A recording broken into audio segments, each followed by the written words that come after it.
For Hack 5, I'm Darren Kitchen here with Shannon Morris and a very special guest. It is none other than Dark Tangent himself. Hey Jeff, how are you? Hey, I'm excited to be here. I've watched your show for eons and we've never actually met. I can't believe it's been 30 Defcons and that hasn't happened. No. But I feel like I know you through your YouTube.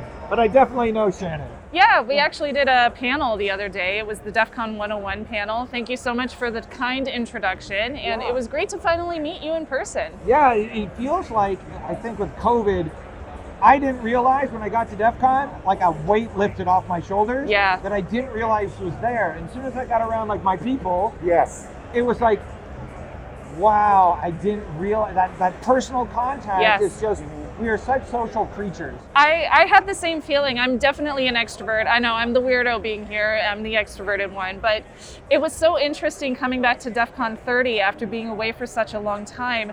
I actually saw some of my friends in person and I started bawling my eyes out. And I didn't realize you didn't how much know that you had that. I didn't realize I missed them so much until I came back. And I feel like that's one of the important roles that Defcon plays in our lives as hackers and as information security experts.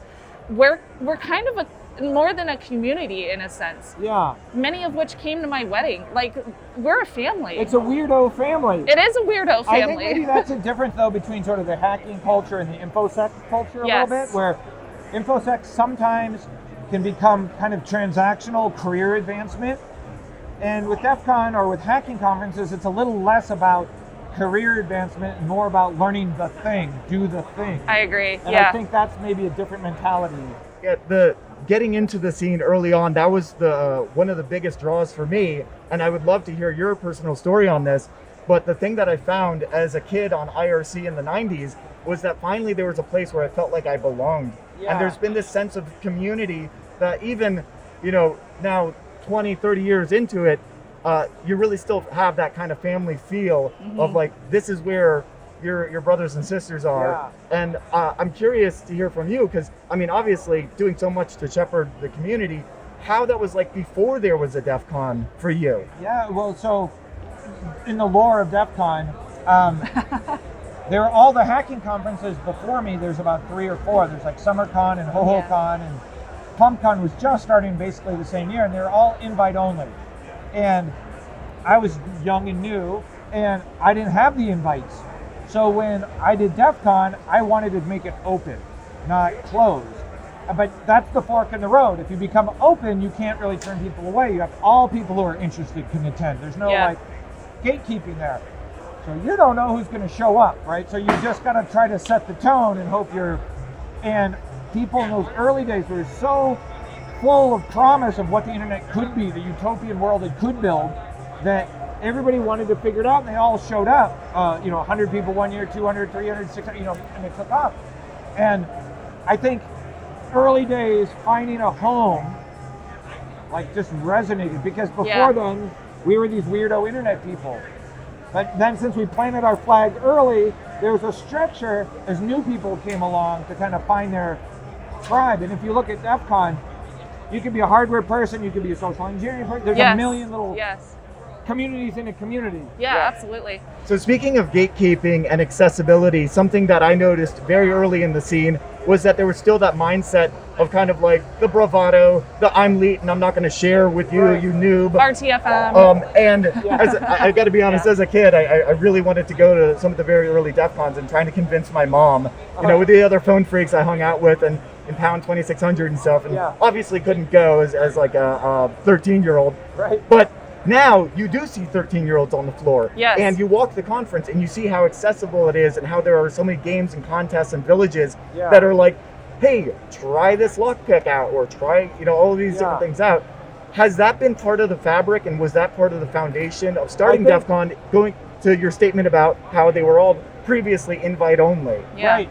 I think a couple things happened. It became more accessible, less secretive when we started doing it publicly. And then later on, when the search, Alta Vista and then Google and then Amazon, all of a sudden you could search on security. And so the amount of time you would spend as a hacker trying to figure out the secret was reduced because you could find it faster and you had more time to actually do the thing. Well, when I was young, we were young, like half my time was trying to figure out who knew the answer and convince them to tell me the answer. when that shrinks to like 10%, it gives you that much more time to.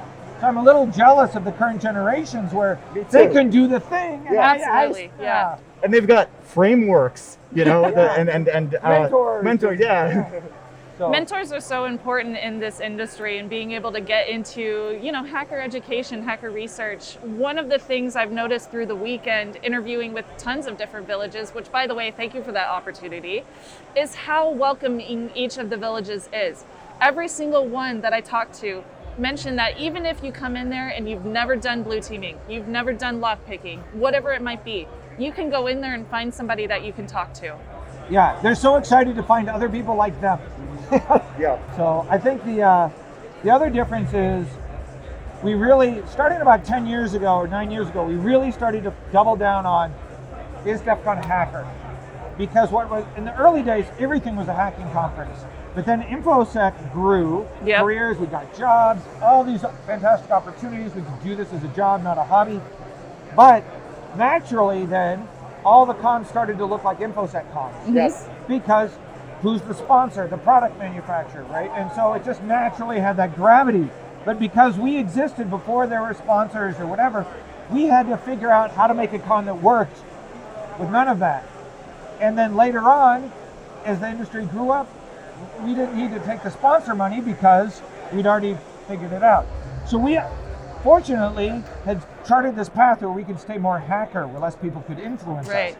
Well, now here we are 30 years later, and it's like, what's the difference between hacker and InfoSec? And we think about it every year, but I really think it's sort of joy of discovery, like spontaneous sort of exploration. It's things that are not, like you don't necessarily get in InfoSec. It's not become better at some instant response tool.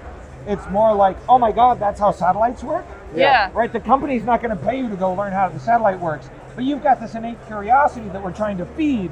And so a friend of mine years ago said, well, I send my team to Black Hat to learn how to be better at their tool use, but I really send them to Defcon to learn how to think. Yeah, hacking is a way of thinking for sure.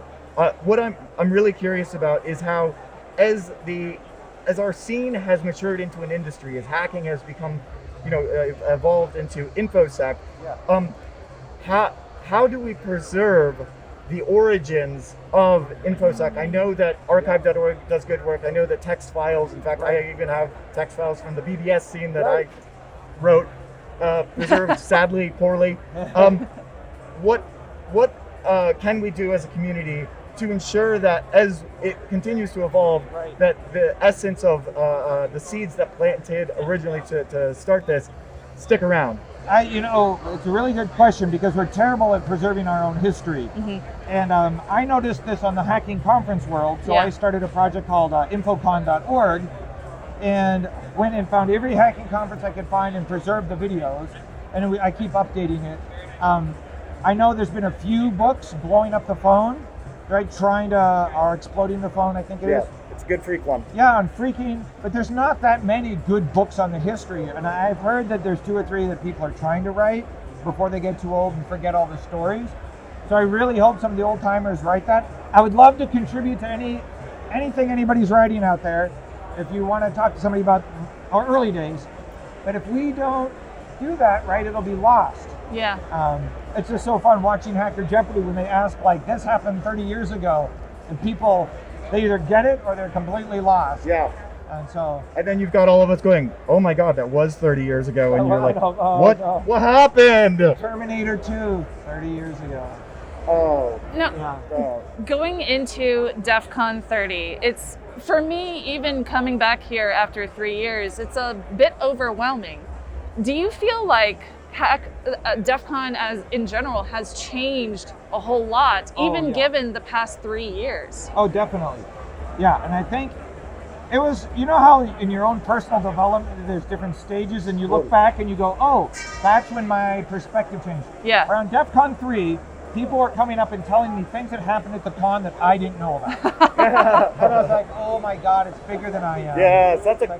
Wow. Describe that feeling to me, because I might know a little. I'm starting to know a little bit about it's gotten bigger than me. What does that feel like to you? And so then you're like, oh my gosh, that sucks. I'm not gonna, I put in all this energy and I don't get to learn, and then you're like, but it's kind of like it's bigger than me now. Yeah. It's larger than me, and people are having all these experiences, and I don't have to be there to partake with them.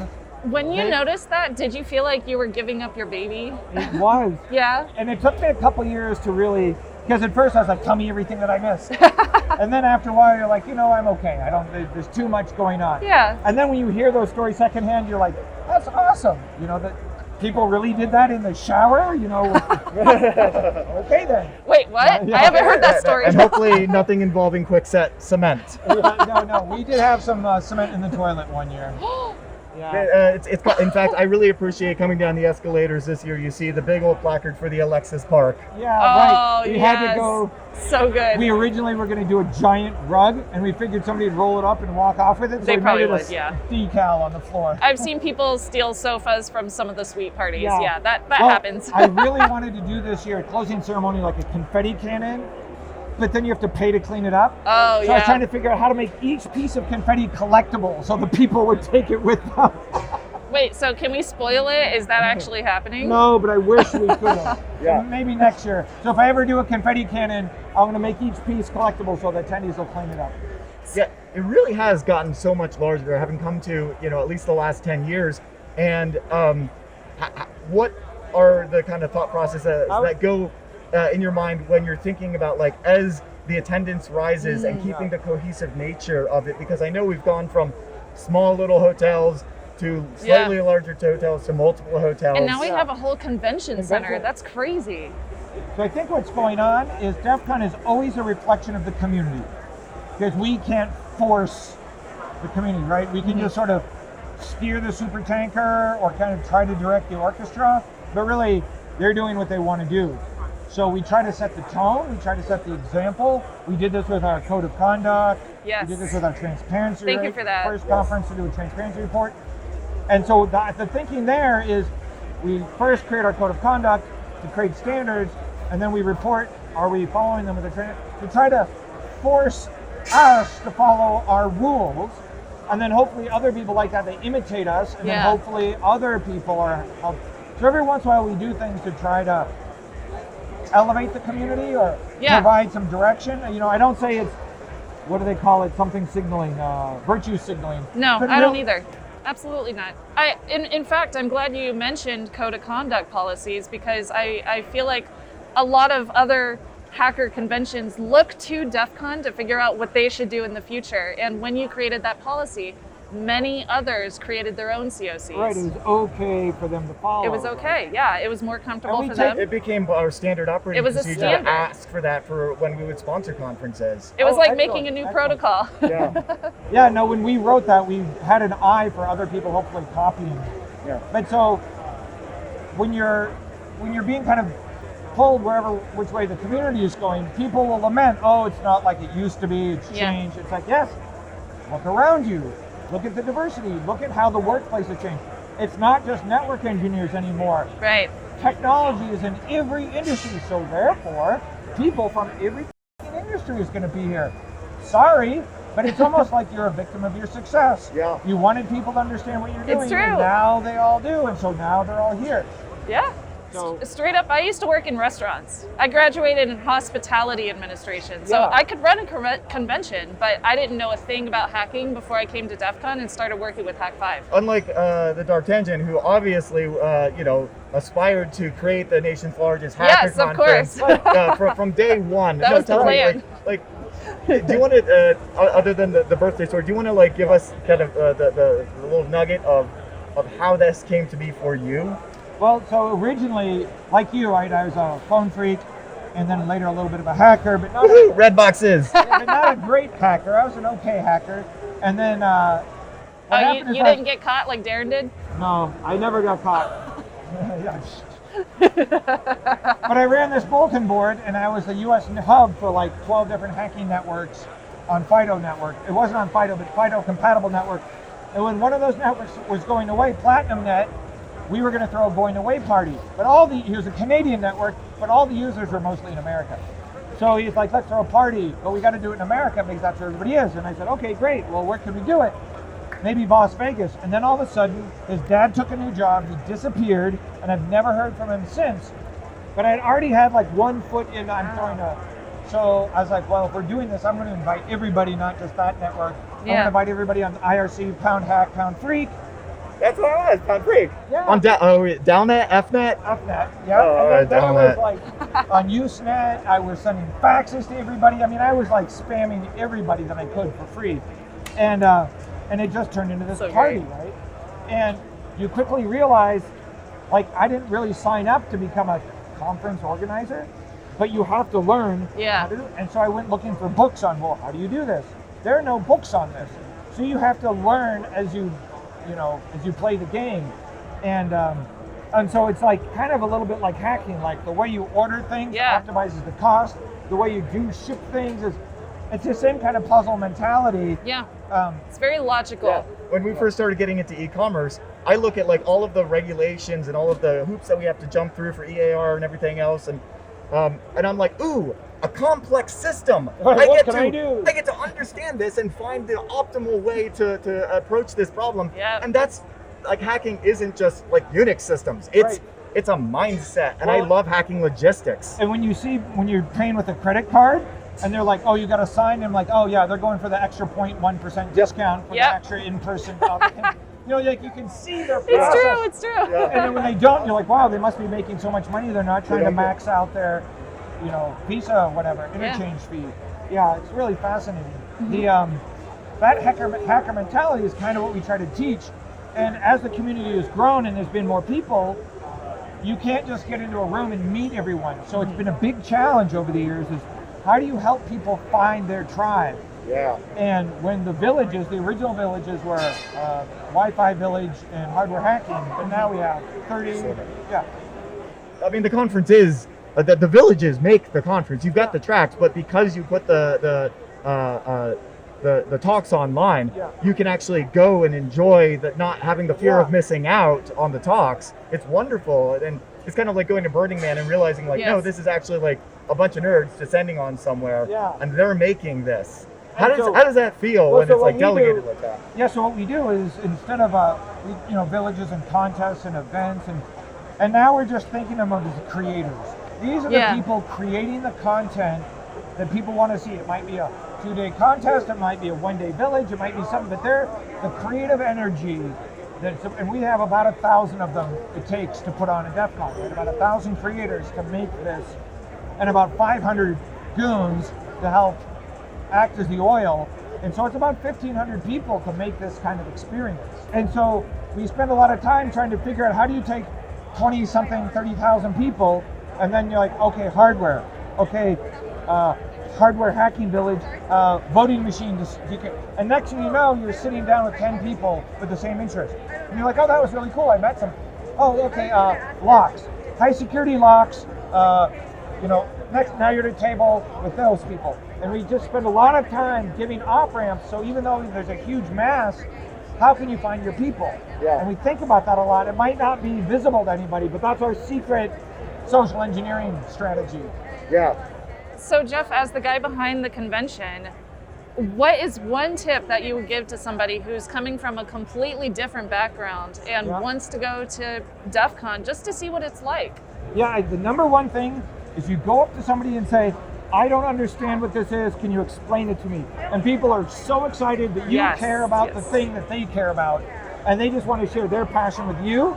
And as long as you're thankful and you're open, and they'll talk to you all day. Yeah. So it's true.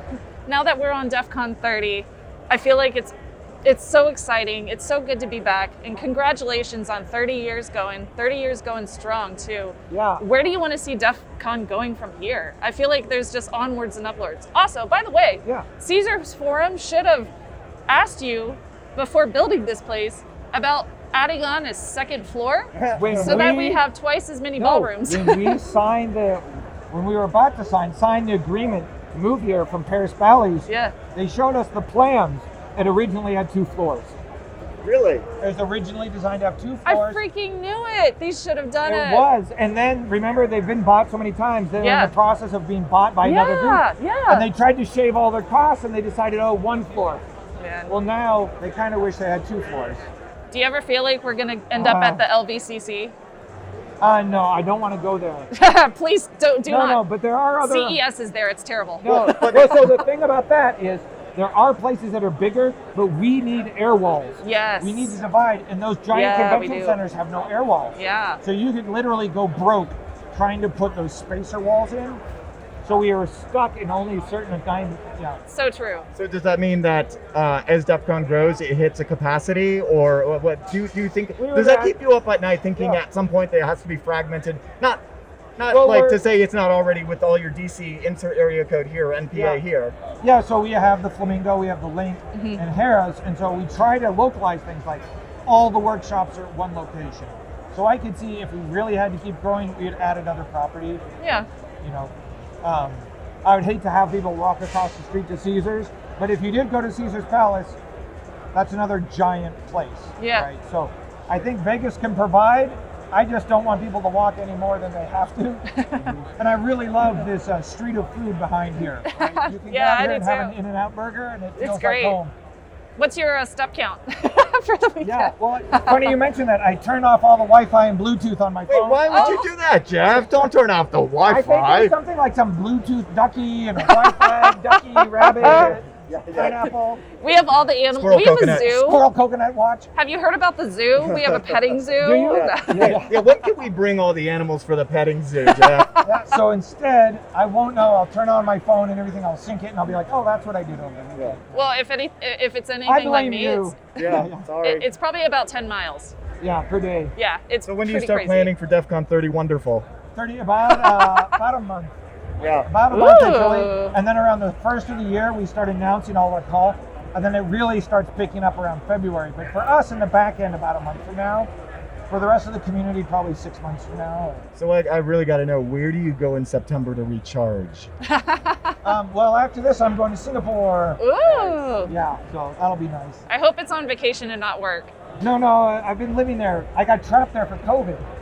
Oh. And so now the family's there. Oh, nice. So I'm Cool. gonna go Yay, home. you're going home. Yeah, which is weird though, it's on the equator.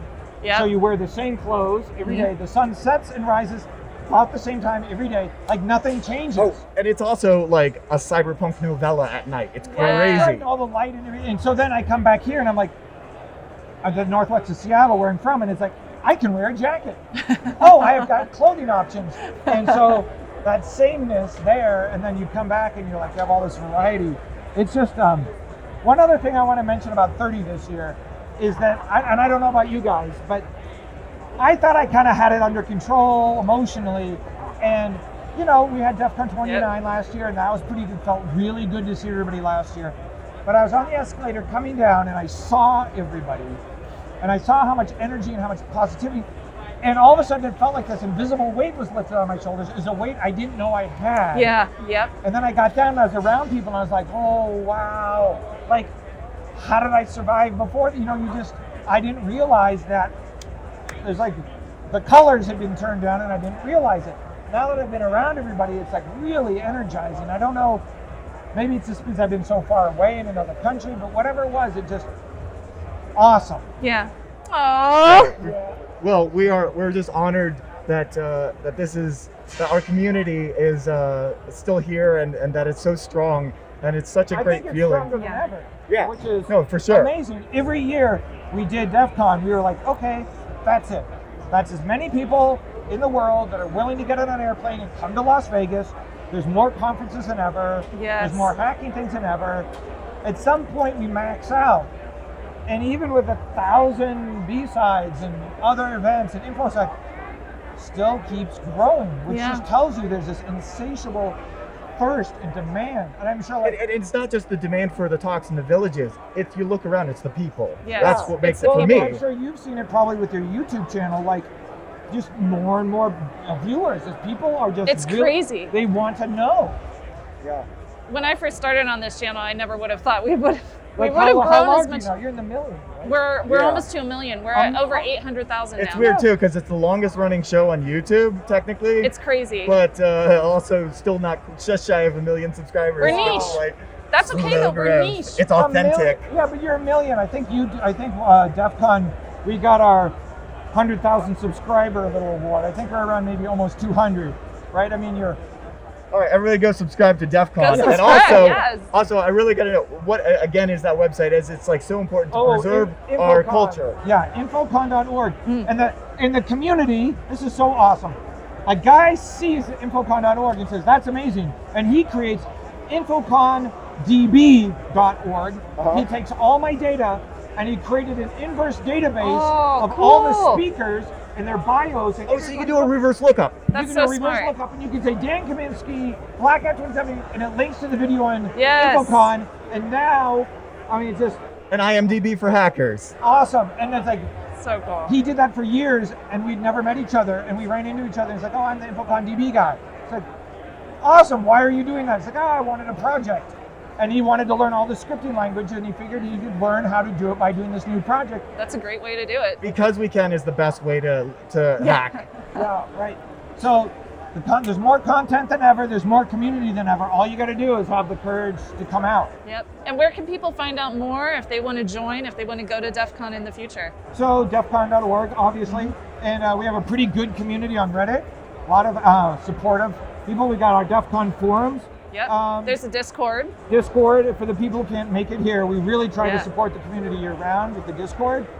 I'm not a big fan of the Discord privacy policy. Yeah. So maybe in Same. the future we'll think about maybe doing a Mastodon or something. Yeah. But we didn't have time for 30 this year. But I'm always curious from the community what they would want to see.